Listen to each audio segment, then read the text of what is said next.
Isang mabiyaya at masaganang araw po sa atin lahat. Welcome back po dito sa ating YouTube channel, Tagapanood TV. Ano ito? Jillian Ward ibinuking sina Barbie Fortesa at David Licauco. Yan po yung ating pag-uusapan, bibigyan ng komento, reaction, opinion. At ang video po na gagawin natin ng reaction ay galing po sa channel ni Star Chika. Pero bago po tayo magpatuloy, nais ko lang po kayong pasalamatan sa patuloy niyong panonood at walang sawang pagsuporta dito sa ating channel. At sa mga bagong napadaan lang po sa ating channel, huwag niyo po sana kalimutan na mag-subscribe.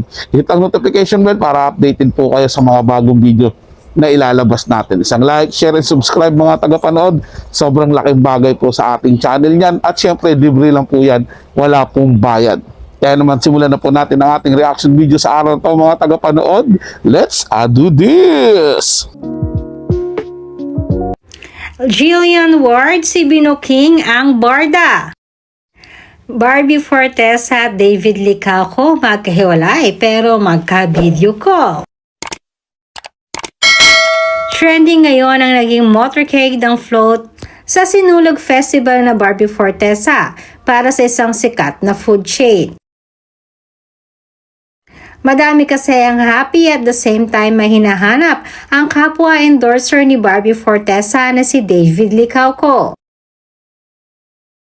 Madami rin kasi ang hindi mapigilang mag-react at sabihin bakit pilit di mo nung pinaghihiwalay ang barda. Dahil mag-isa lang si Barbie kanina sa nasabing motorcade. Dahil ang kapartner niyang si David ay nasa isang float na kasama naman ang co-star nito na si Jillian Ward. Subalit madami rin nagsasabi na hindi naman siguro sinasadya ito.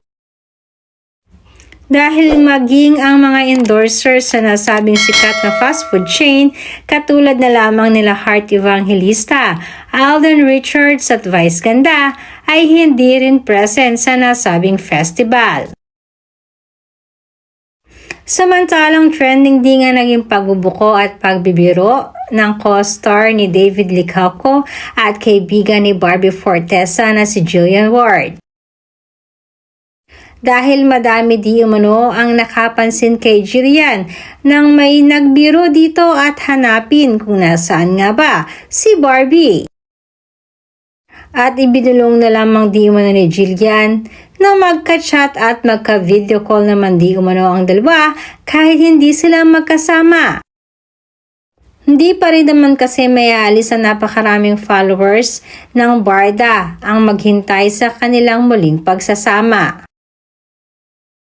Samantalang malakas talaga ang bali-balita na this year di umano ay magkakasamang muli ang barda.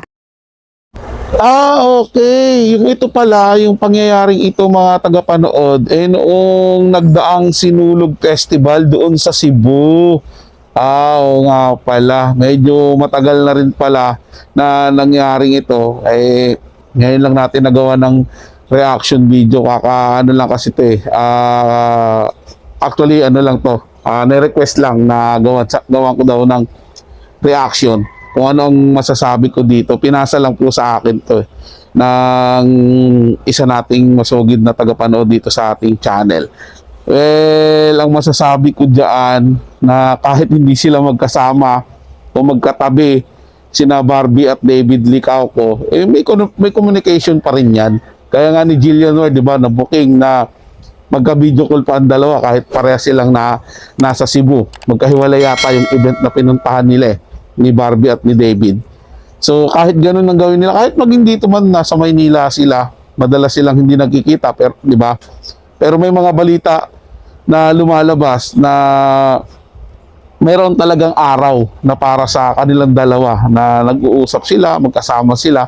May ganun sila. Siyempre, para ano naman, para hindi nila sobrang ma-miss yung isa't isa, o di ba? Kailangan talaga may continuous communication, lalo na't merong sabi ng may nabuo na kayong relasyon, o di ba?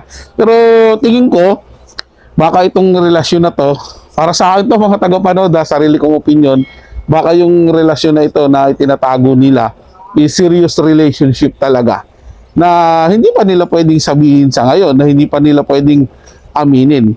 Baka nag-aantay lang sila ng magandang timing, tamang panahon para aminin ito.